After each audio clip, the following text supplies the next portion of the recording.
Get right to the latest on those numbers. With 98% of the vote in, the Associated Press has called one of the races for the Democrats, with Reverend Raphael Warnock becoming the first black senator in the state's history. He leads by nearly 50,000 votes.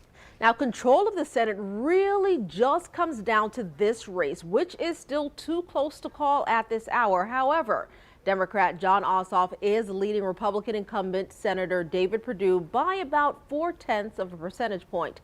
Now, that is within the margin for a possible recount. Keep in mind, Georgia state election officials say the remaining votes still outstanding will be coming from mostly Democratic-leaning counties.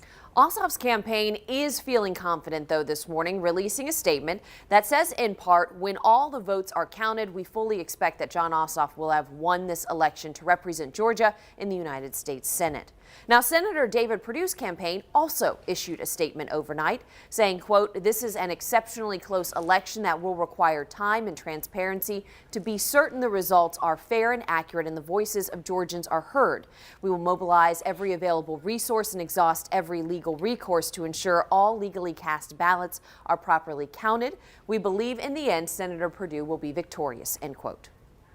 Meanwhile, Senate candidate Reverend Raphael Warnock, he declaring victory last night, we know, even before the national news outlets started making their projections. Now, speaking virtually to his supporters, Warnock pledged to work for all of Georgia.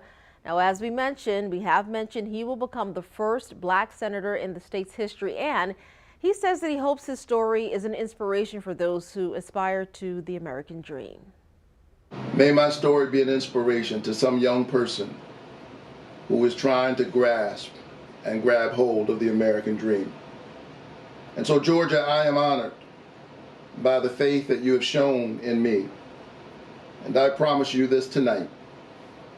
I am going to the Senate to work for all of Georgia.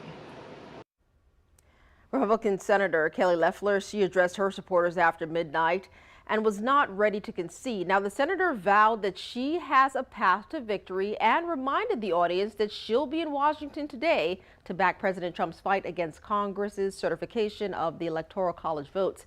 Now, we're going to have more on that in just a bit right here on GMJ.